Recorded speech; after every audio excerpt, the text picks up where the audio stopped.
क्या लगता है इस मामले में? नहीं, वो तो साफ, ये तो राजनीति है। और जिस किस्म की राजनीति हो रही है, मैं देख रहा हूँ 2014 के बाद कि कानून का दुरुपयोग हो रहा है और नफरत की राजनीति हो रही है।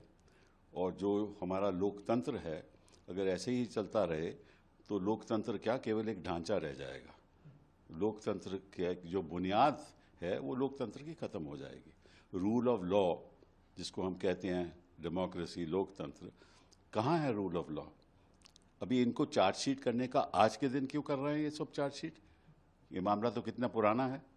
और कौन सा इन्होंने कोई जुर्म किया है? अरे भैया, जिस शख्स ने ये फाइल किया वो शेयर होल्डर तो नहीं है, और एजेएल ने तो कोई कंप्लेंट नहीं किया, कंपनी तो कोई कंप्लेंट नहीं किया। तो इनको क्या तकलीफ हो रही है? और कौन से प्रोसीड्स ऑफ क्राइम जिसको कहते हैं कि भाई जुर्म का जो पैसा है, कौन से जुर्म का पैसा इनके पास है? जो कंपनी है वो तो एक सेक्शन 25 कंपनी है, तो उसमें तो आपको कुछ ले ही नहीं सकते कंपनी से। वो जारी संपत्ति है, वो कंपनी की है। लेकिन इनका मकसद ये नहीं है। इनका मकसद जो पहले भी कर चुके हैं कि नफरत फैलाओ।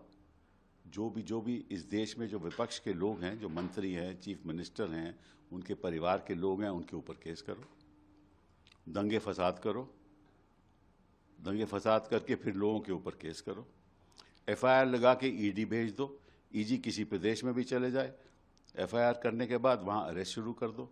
और अगर कोई सिविल सर्वेंट है, और सिविल सर्वेंट किसी विपक्ष के सरकार के नीचे काम कर रहा है, उसको धमकाओ, और कोर्ट में जाकर ये कोशिश करो कि भाई कोर्ट आपके पक्ष में कोई फैसला दे दे।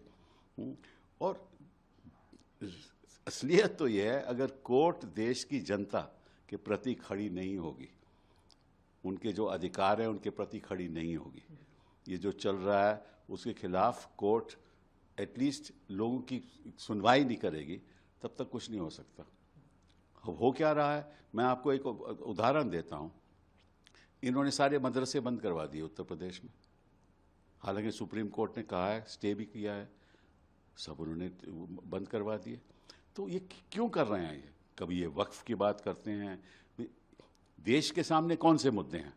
देश के सामने मुद्दे हैं कि जो अपनी बेरोजगारी का मुद्दा हुआ, शिक्षा का मुद्दा हुआ, स्वास्थ्य का मुद्दा हुआ, देश को आगे बढ़ाना है, आर्टिफिशियल इंटेलिजेंस के बारे में बात हो।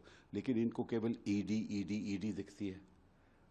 और उसे लोग कभी केरला के चीफ मिनिस्टर के खिलाफ प्रयास करते हैं, कभी उसकी परिवार के प्रयास करते हैं, कभी ममता जी को डिस्टेबलाइज करना चाहते हैं, चीफ मिनिस्टर को के खिलाफ केस करके हटवाना चाहते हैं। उधर महाराष्ट्र में इन्होंने किस तरह से सरकारें बदल दी। वो क्राइम नहीं है, वो कोई जुर्म नहीं है कि आप लोगों को आकर्षित करके, हम जानते हैं क्या होता है, उनको मंत्री बना दो और उससे पहले उनके खिलाफ बयान दो कि बड़े करप्ट हैं, फिर उन्हीं को मंत्री बना दो। हाँ, अपने पक्ष में लेकर वो सब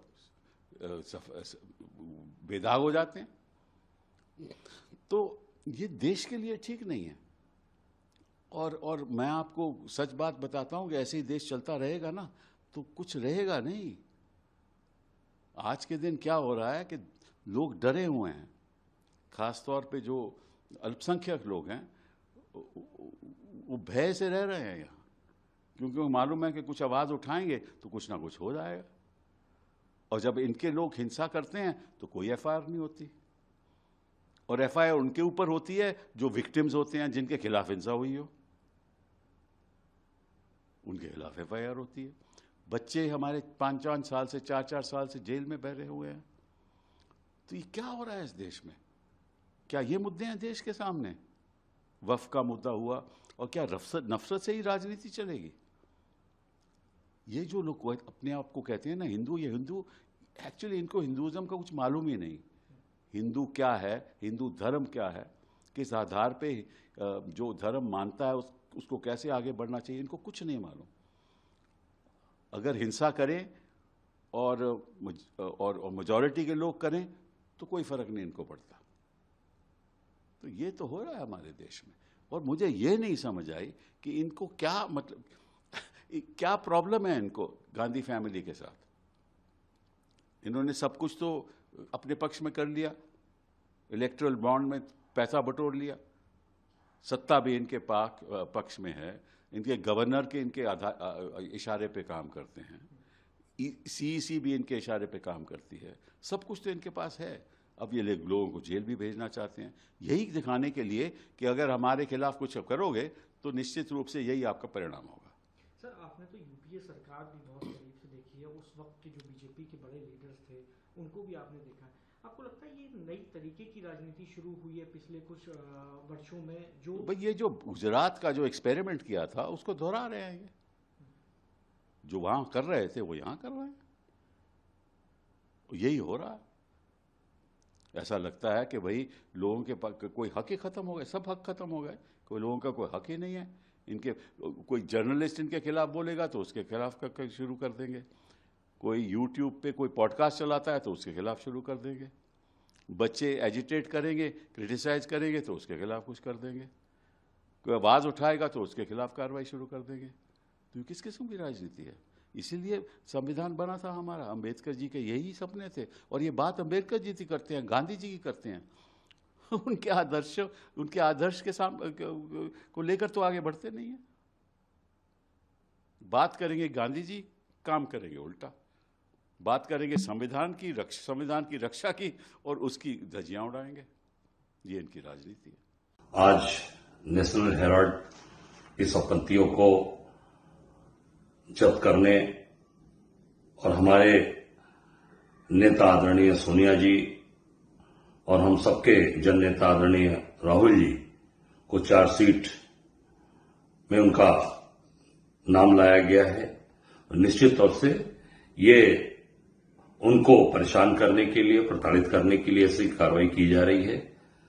और निश्चित मैं इतना कहना चाहूंगा कि हमारे कांग्रेस का एक कार्यकर्ता पूरी ताकत के साथ, पूरी मजबूती के साथ राहुल गांधी के बब्बर शेर लड़ने के लिए तैयार हैं, और निश्चित तौर से हम सब लोग सरकार से दो हाथ करने के लिए तैयार हैं।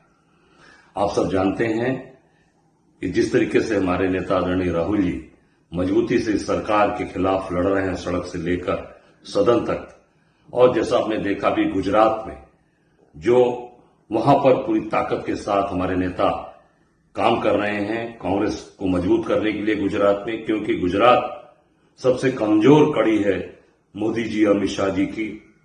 वो परेशान हो चुके हैं गुजरात से, और आने वाला चुनाव बिहार का, बंगाल का, ये इसमें पूरी तरीके से ये भारतीय जनता पार्टी पूरी फंस चुकी है।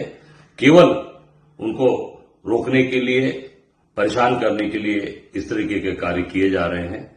मैं कहना चाहूंगा आदरणीय मोदी जी से, आदरणीय गृह मंत्री अमित शाह जी से, कि आप जिस तरीके की साजिश कर रहे हैं, ये साजिश आपकी कामयाब नहीं होगी। कांग्रेस का एक बब्बर से लड़ने के लिए तैयार है। हम सब लोग पूरी ताकत के साथ अपने नेता आदरणीय सोनिया जी और आदरणीय राहुल जी के साथ खड़े हैं, और हम सरकार की चूल्हे हिला देंगे। धन्यवाद। जय हिंद।